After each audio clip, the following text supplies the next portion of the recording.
நாளா குழந்தைகள் கடத்தப்படுறாங்கன்ற ஒரு ஃபார்வர்ட் மெசேஜ் வாட்ஸ்அப்ல ஷேர் ஆகிட்டு இருக்கு. இத பத்தி மக்கள் எல்லாருமே பயத்துல தான் இருக்காங்க. அரசாங்கம் என்ன அவேர்னஸ் குடுக்குறாங்க? போலீஸ் தரப்புல இருந்து என்ன மாதிரியான தகவல்கள் கிடைச்சிருக்கு? வாங்க வீடியோக்குள்ள போயிட்டு பேசலாம். நான் உங்கள் குரலோடு புனிதா.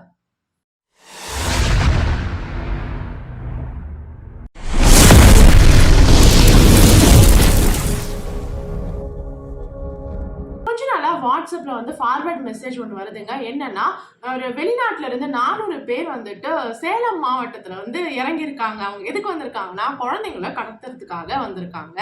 அதுல ஏற்கனவே சிலர் சில குழந்தைங்கள கடத்திட்டாங்க.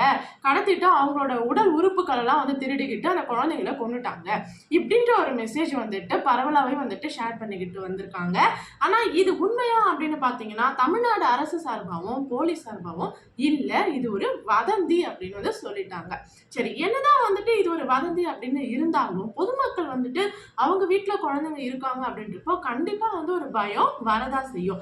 அந்த பயத்துல என்ன தப்பு நடக்குது அப்படின்னு பாத்தீங்கன்னா, சாதாரணமா ஒரு அப்நார்மலா ஒருத்தர் நம்ம ரோட்ல பாக்குறோம், நம்ம தெருக்கள்ல பாக்குறோம் அப்படின்னா கண்டிப்பா அவர் மேல என்ன ஆகுதுன்னா சந்தேகம் படதான் செய்யறாங்க. அதே மாதிரி பாத்தீங்கன்னா, அந்த ஒரு குறிப்பிட்ட நபர் ஏதோ ஒரு சில காரியங்கள செய்யும்போது, அதாவது இப்போ குழந்தைங்க கிட்ட எதார்ச்சியா பேசும்போதோ, இல்ல ஏதாச்சும் கேட்கும்போதோ பாத்தீங்கன்னா, குழந்தைய தான் கடத்த போறாங்க அப்படின்ட்டு அவங்கள பொதுமக்கள் தாக்குற சம்பவங்களும் நம்ம பார்த்துட்டு தான் இருக்கோம். அதே மாதிரி இப்ப ரீசென்ட்டா பாத்தீங்கன்னா, ஒரு திருநங்கையும் தாக்கப்பட்டிருக்காங்க. அதாவது அந்த திருநங்கை குழந்தைய தான் கடத்துறாங்க அப்படின்னு சொல்லிட்டு என்ன பண்ணியிருக்காங்கன்னா, தாக்கியிருக்காங்க. ஆனா உண்மையிலேயே அந்த திருநங்கையோட நோக்கம் அது இல்ல. தவறா ஒரு புரிதலோட மக்கள் என்ன பண்ணியிருக்காங்கன்னா, இந்த மாதிரியான சம்பவங்கள செய்றாங்க. இது பொதுமக்கள் மேல தான் இருக்கிற தப்பானா, பொதுமக்கள் மேலயும் தப்பு கிடையாது. இப்போ நம்ம வீட்ல ஒரு குழந்தை இருக்கு அப்படின்றப்போ நமக்கு அந்த பயம் வரதான் செய்யும். என்னன்னா அப்படி ஏதாவது அப்நார்மலா எல்லா மனிதர்கள பார்க்குறீங்க அப்படின்னா, கண்டிப்பா நீங்க அவங்கள பத்தி தெரிஞ்சுக்கலாம். இல்ல அட்லீஸ்ட் நீங்க போலீஸ் கிட்ட சொன்னீங்கன்னா, அவங்களே விசாரிப்பாங்க.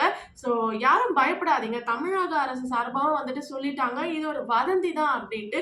கூடுமான வரைக்கும் பயப்பட தேவை கிடையாது. அதே சமயத்துல நம்மளோட குழந்தைங்களையும் நம்ம கொஞ்சம் ஜாக்கிரதையா பார்த்துக்கணும். ஸோ இந்த ஒரு விஷயம் தகவல் உங்களுக்கு பிடிச்சிருந்ததுன்னா, நீங்க இந்த வீடியோவுக்கு லைக் பண்ணுங்க, கமெண்ட் பண்ணுங்க அண்ட் ஷேர் பண்ணுங்க. நெக்ஸ்ட் வீடியோல நம்ம பார்க்கலாம். Thank you.